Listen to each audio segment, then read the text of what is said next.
Assalamualaikum warahmatullahi wabarakatuh. Saya Zazka Latifah dari 10 Angkatan 2 ingin mempresentasikan tentang sejarah upaya mempertahankan kemerdekaan RI perlawanan bersenjata.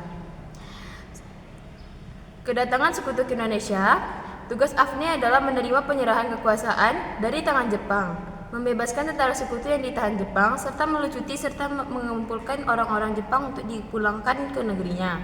Kedatangan tentara sekutu ternyata juga disertai dengan kedatangan NICA atau yang bisa dibilang Netherlands Indies Civil Administration yang bertujuan ingin kembali menegakkan kekuasaan Belanda di Indonesia. Tentara AFNI bersama NICA sampai ke Indonesia pertama kali pada tanggal 29 September 1945 di Tanjung Priok. Kemudian Indonesia pun mulai melakukan berbagai upaya untuk mempertahankan kemerdekaan, salah satunya dengan memulai perjuangan bersenjata. Upaya mempertahankan kemerdekaan Indonesia yang pertama, bertempuran Medan Area. Pertempuran bersenjata pertama terjadi di Medan. Pertempuran ini dikenal dengan sebutan Medan Area. Pada awalnya, tentara AFNI dan NICA mendarat di Medan pada 9 Oktober 1945. Pasukan ini dipimpin oleh Brigadir Jenderal T.E.D. Kelly. Saat itu rakyat Indonesia pun menyiapkan pasukan. Maka pada 10 Oktober 1945 dibentuklah Tentara Keamanan Rakyat TKR Medan di bawah pimpinan Ahmad Tahir. Selain TKR, terdapat badan-badan pemuda dan laskar rakyat yang saling bekerja sama. Nah, sebelum peristiwa ini terjadi, ada beberapa trigger atau pemantiknya. Pertama, adanya insiden yang dilakukan oleh pasukan NICA yang menginjak lencana Merah Putih pada 13 Oktober 1945. Otomatis rakyat Medan saat itu tersinggung dong, ya.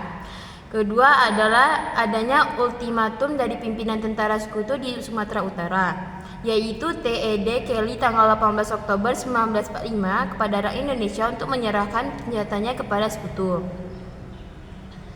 Hal ini memicu perlawanan antara rakyat Medan dengan sekutu.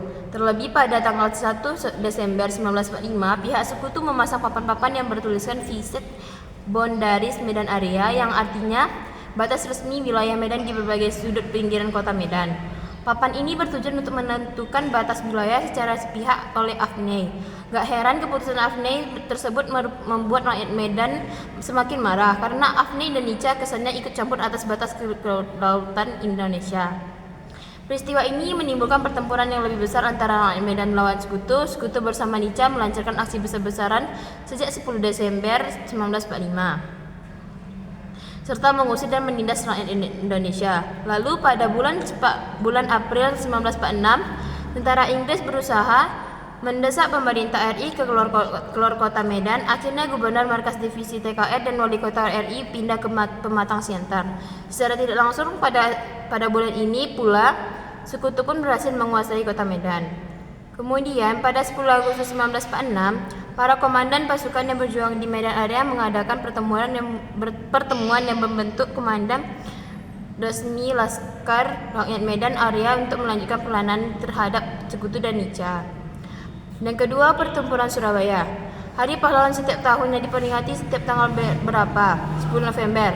Peringatan hari pertempuran ini diawali dengan kedatangan AFNI ke Surabaya yang dipimpin oleh Brigadir AWS Malabi pada 25 Oktober 1945. Sebenarnya di awal kedatangannya AFNI sudah bilang kalau kedatangan mereka hanya ingin menjalankan tugas dan gak akan merebut senjata dari rakyat Surabaya. Pas tanggal 27 1945 pihak AFNI malah menyebarkan pamflet yang isinya pemerintah agar rakyat Surabaya segera menyerahkan senjata mereka. Otomatis rakyat Surabaya tidak terima. Bentrokan antara rakyat Surabaya dan pihak AFNI pun tidak terhindarkan. Puncaknya pada 30 Oktober 1945, Brigjen AWS Malabi terbunuh di bentrokan tersebut. Kerusuhan tidak berhenti di situ saja. Pada 9 November 1945, saat itu AFNI dipimpin oleh Maijen Robert Manser mengeluarkan ultimatum atau peringatan kepada tentara dan rakyat Surabaya untuk segera menyerahkan semua senjata yang dimiliki, serta membuat pernyataan menyerah tanpa syarat kepada pihak AFNI. Mantapnya, rakyat Surabaya tetap menolak isi ultimatum tersebut. Akhirnya pada